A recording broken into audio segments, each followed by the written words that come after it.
Good morning, good morning. So eto, departure na kami ng Santa Ana, Cagayan. So hindi na namin mapuntahan yung Lusok Crystal Cave sa Kalinga. Medyo tight na yung schedule, kaya napagtanto ko nga na hindi pwedeng magsabay ang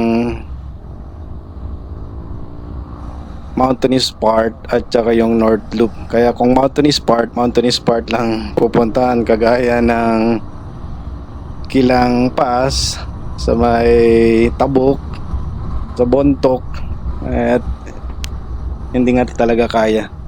So dapat North Loop lang. So dediretso na kami ng Ilocos region nito. So madadaanan namin mamaya dyan yung Magapit Suspension Bridge. So ito yung nagko-connect in between ng Cagayan River, between sa Apari papuntang Abulog, papuntang Ballesteros at saka sa papuntang Claveria. So ito na nga yung Magapit Suspension Bridge.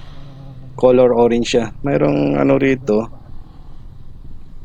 junction dyan, yung pakanan, may pakaliwa at saka yung pa-straight.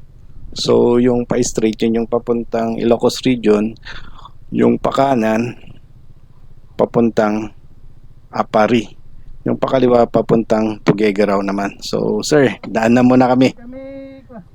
Ilocos Norte. Taga po kami Tarlac, Manong. Sige, thank you. Sige sir, daan muna kami. And tuloy-tuloy itong ano namin, diretso ng Claveria. Madadaanan namin yung overview looking ng ano dyan mamaya, overview looking ng coastal beach ng Claveria. So makikita yung horizon doon at napakaganda nga sa may ano, overview looking nya. And diretso namin hanggang ano, hanggang sa boundary arc ng Cagayan Valley at saka yung Ilocos region. So ito na yung sinasabi kong junction kanina, na kanan papuntang right side papuntang Apari, diretso papuntang Ilocos and left side papuntang Tuguegarao City. So eto, dire-diretso lang kami at kita-kita ulit mamaya sa may overview looking ng Claveria.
na kami bababa at parking schedule.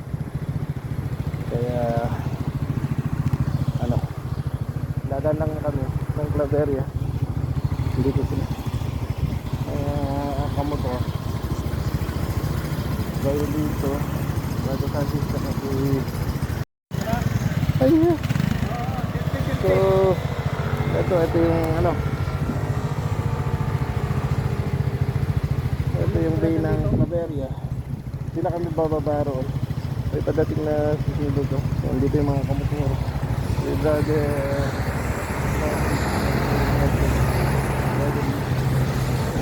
medyo yung horizon malabo.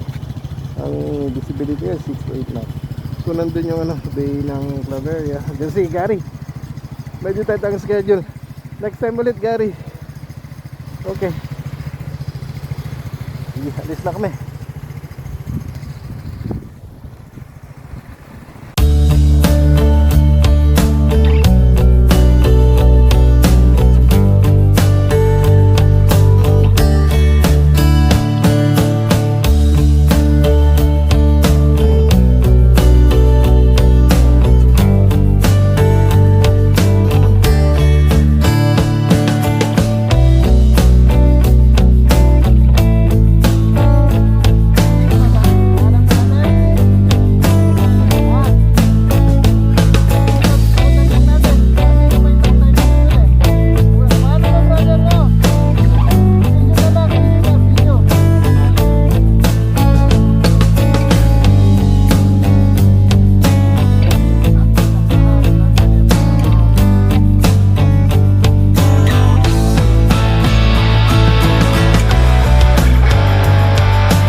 Good evening, good evening. So, natapos yung day 3, part 2.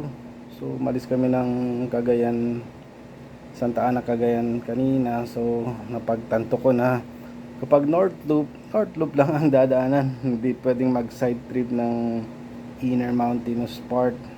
So, hindi na namin napuntahan yung Lusok Crystal Cave sa may Kalingapayang. So, dire-diretso na kami kanina. Dumaan sa may suspension bridge and doon kami nag-cross papuntang Ilocos Region niya. So dinaanan namin yung Claveria kanina, nandun yung overview looking ng coastal beach ng Claveria. So napakaganda nga doon. So tuloy ko yung vlog. After nito diretso na ng Ilocos Region sa Patapat Bridge direct to Bangi Windmill. So kita-kita